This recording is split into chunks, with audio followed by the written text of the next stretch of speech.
Baiklah. Assalamualaikum warahmatullahi wabarakatuh.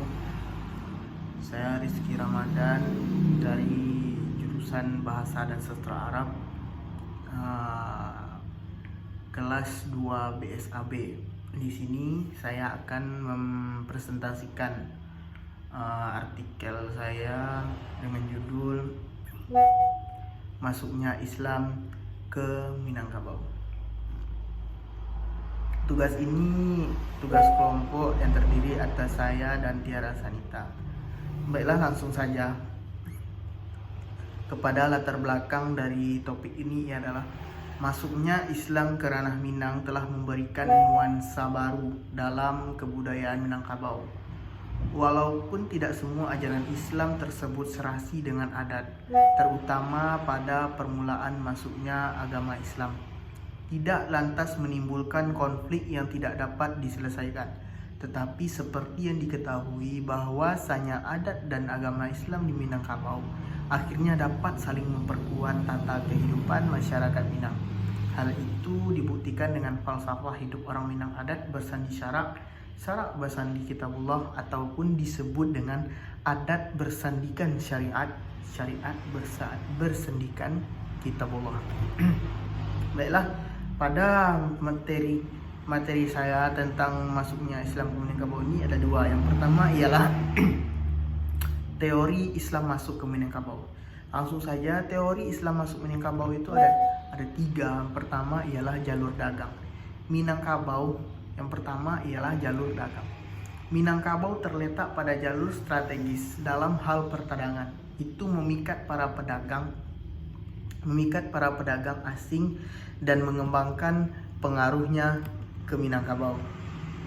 Dan yang kedua ialah penyiaran Islam. Penyiaran Islam, pedagang Aceh juga berperan sebagai mubaligh. Mereka giat melakukan penyiaran dan mengembangkan Islam di daerah pesisir, di mana mereka berdagang terutama di wilayah di bawah pengaruh Aceh atau yang disebut dengan Samudra Pasai. Dan yang ketiga ialah penganut Islam pesisir Minangkabau menyiarkan ke daerah orang pesisir Minangkabau, mulai menyiarkan Islam ke daerah pusat Minangkabau. Pada periode ini Kerajaan Pagaruyung sebagai pusat pemerintahan Minangkabau masih menganut agama Buddha, namun sebagian besar masyarakat telah menganut Islam. Pengaruhnya begitu nampak di dalam kehidupan sehari-hari. Keadaan ini bagi Pagaruyung hanya menunggu waktu memeluk Islam. Sehubungan dengan itu, Islam baru masuk menembus Pagaruyung setelah Anggawarman Mahadewa Sang Raja memeluk Islam. Itu teori Islam masuk ke Minangkabau. Selanjutnya ialah materi yang kedua ialah fase perkembangan Islam ke Minangkabau. Dalam ini kami mencantumkan 3 fase. Yang pertama ialah fase Tuanku Nan Tuo dari Koto Tuo.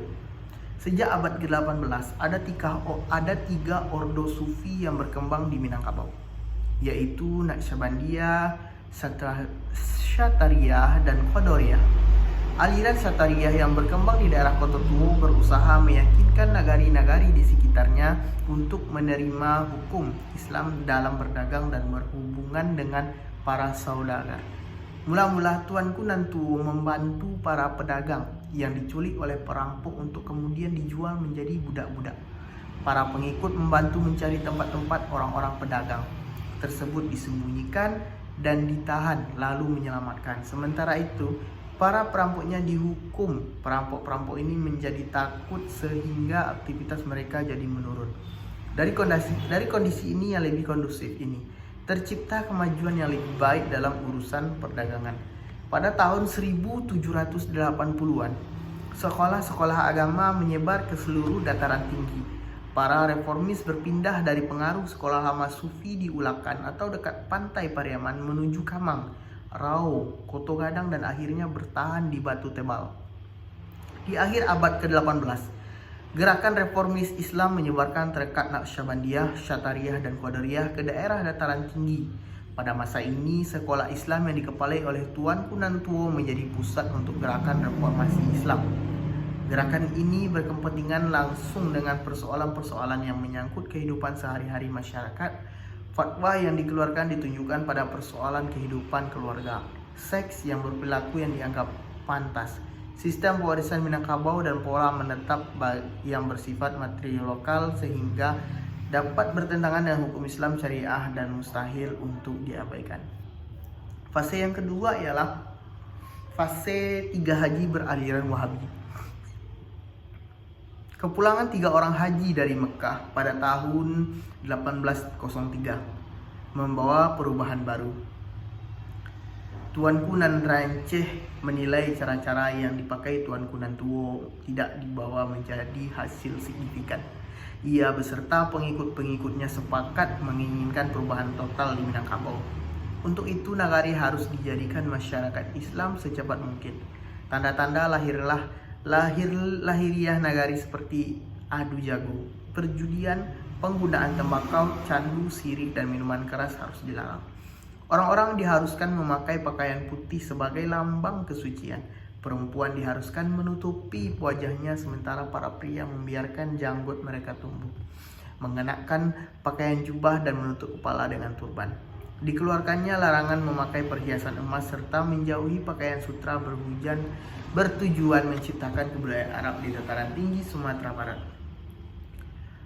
Paderi pun menekankan pada pelaksanaan rukun Islam mengenai aturan sembahyang 5 waktu. Kewajiban tersebut harus dilaksanakan. Itu fase yang kedua. Kita masuk fase yang ketiga ialah fase tokoh modernis awal abad 20. Konflik Paderi pada dasarnya telah berhasil mengubah struktural, sosial, dan politik Minangkabau. Selain itu juga memperkokoh fondasi agama dan memperbesar cakupannya dalam sistem sosial. Formulasi adat yang baru mengkontraskan adat jahiliyah dengan adat Islamiyah. Ini tercermin dari pepatah adat bersandi syarak bersandi kitabullah, syarak makato adat memakai landasan bagi tata aturan kehidupan masyarakat yang baru. Selain itu, keberhasilan Paderi juga ditandai dengan menguatnya posisi guru-guru agama Islam dan perluasan jaringan sekolah Islam di berbagai tempat di Minangkabau. Peran serta dominasi yang begitu besar dari pemuka agama pada dekade-dekade akhir abad ke-19 menjadikan Minangkabau sebagai sebuah kawasan yang religius dan warna Islam hadir dalam berbagai elemen sehari-hari. Geliat kemajuan Islam ini juga terlihat dari intensitas pelajar Minangkabau pergi ke Mekah. Generasi pembaharu Islam yang muncul dan berkiprah pada abad ke-20 merupakan anak muda Minangkabau yang belajar ke Mekah dan terpengaruh oleh gagasan-gagasan pembaharuan yang sedang berkembang di sana. Nah, itulah 3 fase perkembangan Islam ke Minangkabau. Kita masuk ke pembahasan yang terakhir ialah faktor yang memudahkan Islam ke Minangkabau. Faktor yang memudahkan Islam masuk ke Minangkabau itu ada beberapa faktor. Adapun yang pertama ialah banyaknya pedagang Islam yang datang ke Sumatera. Alasan Islam berkembang pesat di Sumatera karena letaknya yang strategis di Selat Melaka sehingga banyak pedagang dari Arab, Persia, India, dan Cina datang ke sana dan menyebarkan agama Islam. Selain berdagang, mereka juga datang sembari membawa ajaran agama, salah satunya Islam. Berbekal dari kondisi tersebut, maka ajaran Islam pun lambat laun mulai tersebar di Pulau Sumatera. Dan yang kedua, menikah dengan gadis-gadis Sumatera. Setelah Islam mulai berkembang, orang-orang Sumatera pun lebih terbuka untuk berinteraksi dengan para pedagang. Terlebih lagi, ada cukup banyak pedagang Arab yang menikah dengan gadis-gadis lokal dan memiliki keturunan. Dari situ jumlah orang menganut agama Islam pun semakin banyak sehingga terbentuklah komunitas Muslim di Sumatera. Dan yang selanjutnya adalah berdirinya perkampungan Islam di Sumatera. Kampung Baros adalah perkampungan Islam yang terletak di pesisir Sumatera yang didirikan sekitar abad ke-6 sejak permulaan abad ke-7. Kota Baros memang sudah terkenal sebagai penghasil kapur barus terbaik di dunia. Oleh sebab itu, para pedagang tertarik untuk datang ke sana. Seiring berjalannya waktu, para pedagang ini membentuk pemukiman atau perkampungannya sendiri di pantai barat Sumatera yang dikenal sebagai Kampung Baros. Dampak dari berdirinya Kampung Baros dan ditambah dengan terjadinya kontak budaya dan agama, maka ajaran agama Islam yang dibawa oleh sebagian para pedagang ini mulai menyebar di Sumatera. Nah, jadi sekian faktor yang memudahkan Islam itu masuk ke Minangkabau. Nah, jadi mungkin hanya sekian presentasi dari saya terkait mengenai topik masuknya Islam ke ranah Minangkabau. Lebih dan kurangnya saya mohon maaf. Saya tutup dengan wabillahi taufiq wal hidayah.